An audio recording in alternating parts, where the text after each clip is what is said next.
ये करीबी शैतानी है। Starting with the great name of Allah, who is kind and merciful. Today I will teach you about orbital myositis. नाम से ही ज़ाहिर है कि ऑर्बिट में क्या होगी, मायोसाइटिस होगी। जो आई का ऑर्बिट है उसमें क्या होगा, मसल्स की इन्फ्लेमेशन होगी। साइटिस कहते हैं इन्फ्लेमेशन को, ठीक है। किसी भी वर्ड के साथ जैसे साइटिस आ जाए उसको क्या कहते हैं, inflammation.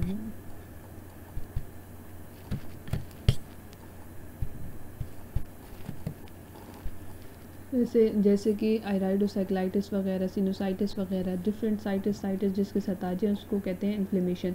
This condition is a sub group of an idiopathic orbital inflammatory syndrome previously called a pseudo tumour. जो ऑर्बिटल मायोसाइटिस है उसको पहले कहते थे कि ये सीडो ट्यूमर है, और इसको इन्फ्लेमेटरी जो ऑर्बिटल इन्फ्लेमेटरी सिंड्रोम है उसका सब ग्रुप समझा जाता था। और इसकी जो है कोई कॉज पता नहीं है, इडियोपैथिक कहते हैं जिसकी कोई कॉज पता ना हो एग्जैक्ट, ठीक है। तो समझ आ रही है। इसको पहले क्या कह रहे थे, सीडो ट्यूमर कहा जाता था, और जो ऑर्बिटल इन्फ्लेमेटरी सिंड्रोम था उसका सब ग्रुप समझा जाता था, और कहते थे कि ये इसकी कोई कॉज नहीं है, ये इडियोपैथिक है।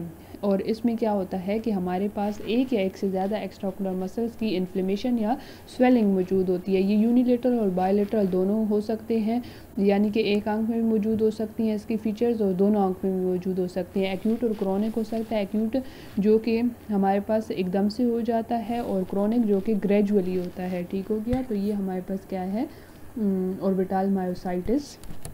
ऑर्बिटल मायोसाइटिस में हम लोग क्या पढ़ रहे हैं कि डिफरेंट साइंटिस्ट थे, जैसे कि पोर्सेल और टोल्बी ने 1981 में कहा था कि ऐसे पेशेंट्स जिनको ऑर्बिटल मायोसाइटिस था तो उनमें देखा गया कि उनमें ऑर्बिटल जो अपर रेस्पिरेटरी ट्रैक्ट इन्फेक्शन है वो भी मौजूद था कुछ केसेस में।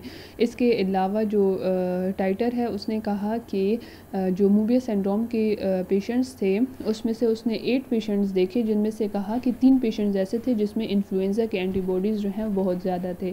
फिर उसके अलावा एक और साइंटिस्ट था विंस्टीन, उसने 1983 में कहा कि मैंने 12 पेशेंट्स देखे मूबियस सिंड्रोम ऑर्बिटल मायोसाइटिस के, जिनमें से जो 4 पेशेंट्स थे उनको क्या था, प्रीवियस हिस्ट्री थी ओकुलर और सिस्टमिक ऑटो इम्यून डिसीज़ की। ऑटो इम्यून डिसीज़ जो कि बॉडी का इम्यून सिस्टम अपने ही बॉडी स्ट्रक्चर्स के ख़िलाफ़ जो स्टार्ट कर लेता है, इम्यून सिस्टम रिस्पॉन्स जो है वो एक्टिवेट कर लेता है, उसको as a foreign body consider करना शुरू कर देता है और उसके ख़िलाफ़ तोड़फोड़ शुरू कर देता है, उसको कहते हैं ऑटो इम्यून डिसीज़, ठीक है।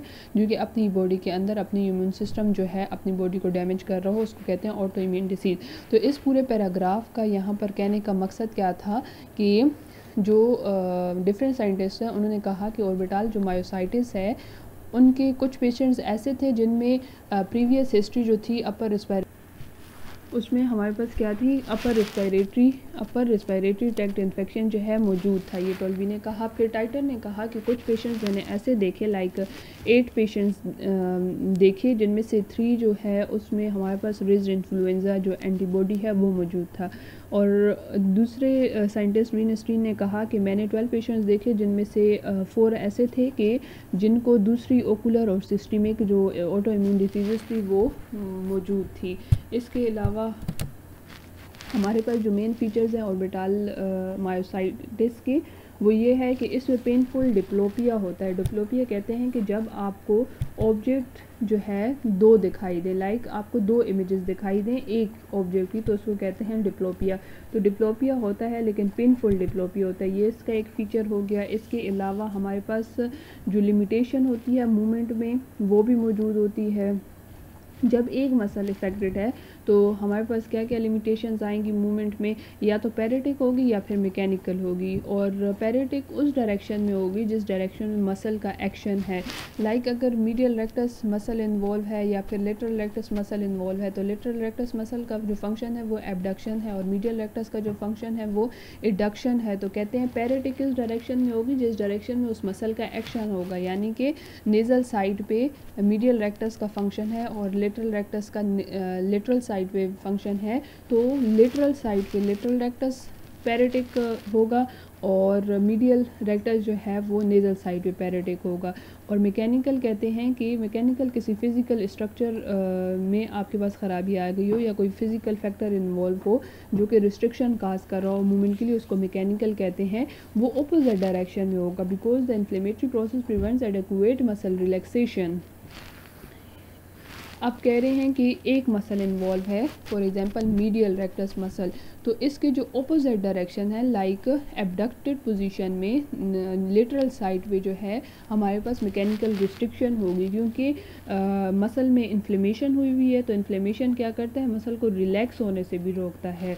तो कहने का मकसद ये है कि आपके पास अगर मीडियल रेक्टस मसल जो है उसकी इन्फ्लेमेशन हुई हुई है, उसकी स्वेलिंग हुई हुई है, तो मीडियल रेक्टस मसल की जो डायरेक्शन ऑफ एक्शन है उसमें पैरेटिक होगा, और जो उसकी ऑपोजिट डायरेक्शन ऑफ एक्शन है यानी कि लिटरल साइड पे उसकी मैकेनिकल रिस्ट्रिक्शन होगी, क्योंकि इन्फ्लेमेशन की वजह से मसल जो है वह एडेक्वेटली रिलैक्स नहीं हो पाता, जिसकी वजह से दूसरे डायरेक्शन में भी मैकेनिकल रिस्ट्रिक्शन मौजूद होती है और अपने डायरेक्शन ऑफ एक्शन में भी रिस्ट्रिक्शन मौजूद होती है।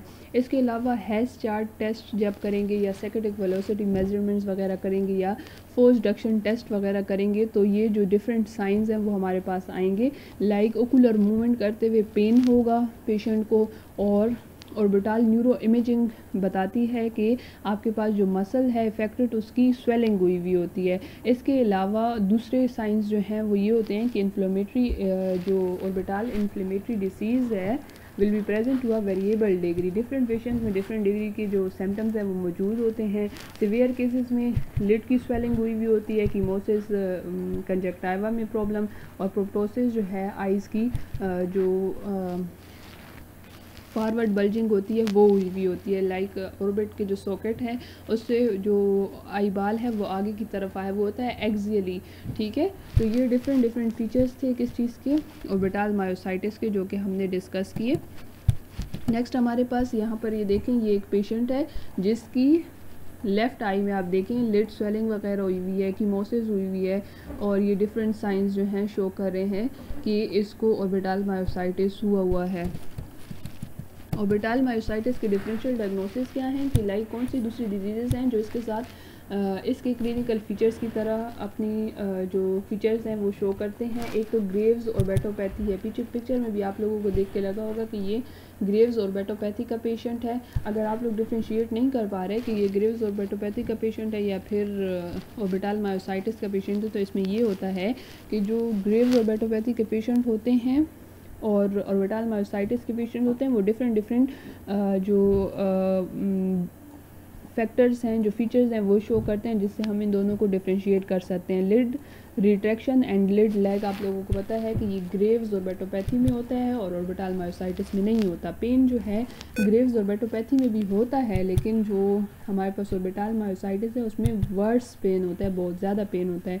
थायराइड फंक्शन जो है, थायराइड आई डिजीज़, ग्रेव्स ऑर्बिटोपैथी को थायराइड आई डिजीज़ भी कहते हैं, उसमें ये फंक्शन ख़राब हुआ होता है, जबकि हमारे पास जो मायोसाइटिस है उसमें ये फंक्शन ठीक होता है, और इसलिए थायराइड ऑटो एंटीबॉडीज़ जो हैं वो मायोसाइटिस के पेशेंट में मौजूद नहीं होती। ग्रेव्स डिसीज़ जो है वो ग्रेजुअली होता है और मायोसाइटिस जो है वो क्या होता है, एक्यूट होता है। जी से ग्रेजुअल याद कर लें तो दूसरा जो है मायोसाइटिस वो क्या होगा, एक्यूट होगा। In myositis there is a CT scan evidence of involvement of the extraocular muscle tendon which is usually spared in Graves orbitopathy. कहते हैं मायोसाइटिस की पेशेंट की सीटी स्कैन करें तो उसमें मसल टेंडन में जो है वो इन्वॉल्व होती हैं, लेकिन ग्रेव्स ऑर्बिटोपैथी में जो मसल टेंडन है वो इन्वॉल्व नहीं होता। इसके अलावा कुछ और हमारे पास डिफरेंशियल डायग्नोसिस आती हैं ऑर्बिटल मायोसाइटिस की, वो ये है कि ऑर्बिटल इन्फ्लेमेटरी सिंड्रोम है इडियोपैथिक। पहले तो ये कहा जाता था कि ऑर्बिटल मायोसाइटिस जो है वो सब ग्रुप है इसी डिजीज़ का, ठीक है, जो कि इफ़ेक्ट करता है किसी भी ऑर्बिटल स्ट्रक्चर को। मोस्ट कॉमनली इन्वॉल्व आर जो हैं वो लैक्रिमल ग्लैंड, ऑर्बिटल फैट और एक्स्ट्राओकुलर मसल्स हैं। न्यूरो इमेजिंग क्या बताती है कि स्ट्रक्चर्स जो हैं वो इनलार्ज हुए हुए होते हैं और enhancement of the orbital fat हुआ होता है। फिर हमारे पास ऑर्बिटल सेलुलाइटिस है, जिसमें ये एक इन्फेक्टिव डिसीज़ है जो कि सिस्टमिक सिम्टम्स के साथ एसोसिएटेड होता है। डिफरेंट मतलब फुल बॉडी के जो सिम्टम्स हैं वो दिखाई देंगे इसके अंदर। Most cases are most cases arise secondary to adjacent sinus infection. Orbital cellulitis जो है वो किस वजह से होता है, साइनस इन्फेक्शन की वजह से होता है। इसके अलावा ऑर्बिटल रेब्डोमायोसार्कोमा जो है ये ट्यूमर है जो कि चाइल्डहुड में होता है, ये भी ऑर्बिटल मायोसाइटिस के साथ क्या करता है, सिमिलरिटी शो करता है। तो ये सारे क्या थे हमारे पास डिफरेंशियल डायग्नोसिस।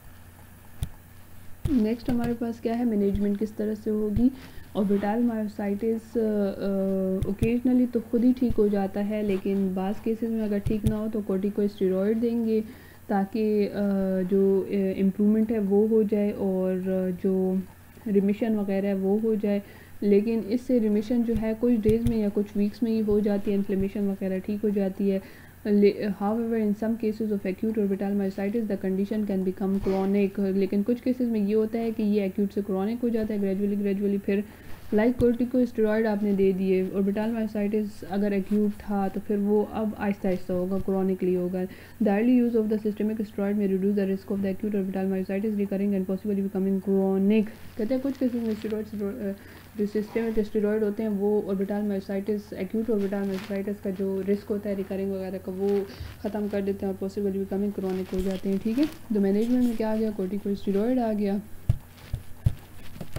नेक्स्ट हमारे पास नॉन सर्जिकल ट्रीटमेंट जो है वो क्या होंगे।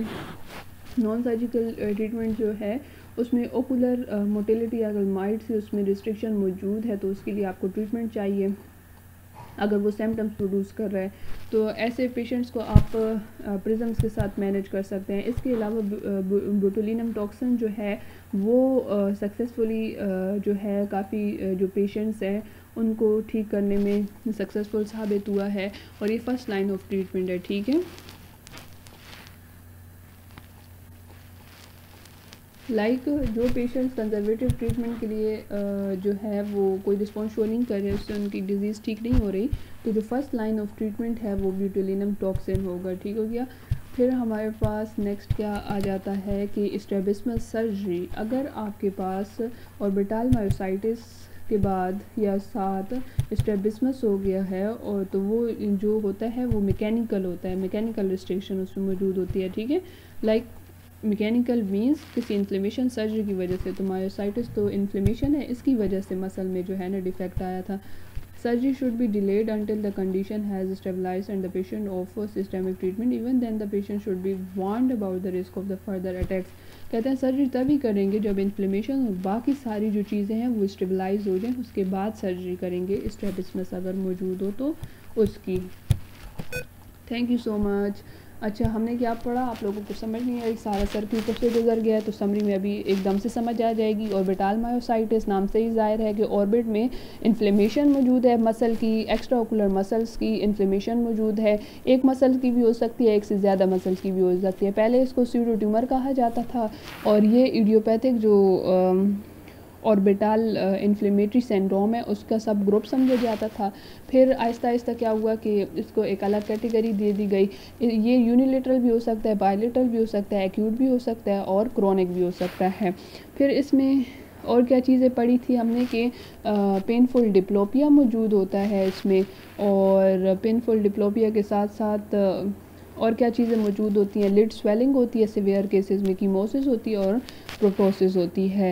बाकी इसमें तो कोई ख़ास चीज़ हमने पढ़ी नहीं। डिफरेंशियल डायग्नोसिस पढ़े जिसमें सेलुलाइटिस वगैरह आ गया, गिव्स ऑर्बिटोपैथी आ गई, और क्या चीज़ें आ गई थी इसमें, रेब्डोमायोसार्कोमा आ गया, और एक और भी कोई डिफरेंशियल डायग्नोसिस थी जो इसके साथ एसोसिएटेड थी, वही ऑर्बिटल इन्फ्लेमेटरी सिंड्रोम।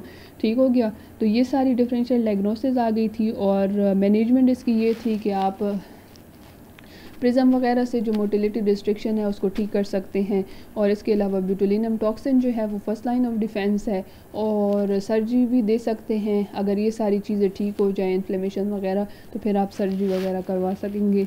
तो ऑर्बिटल मायोसाइटिस में तो ऐसा कोई इम्पोर्टेंट चीज़ नहीं थी। It was all about orbital myositis. Thank you so much, have a nice day.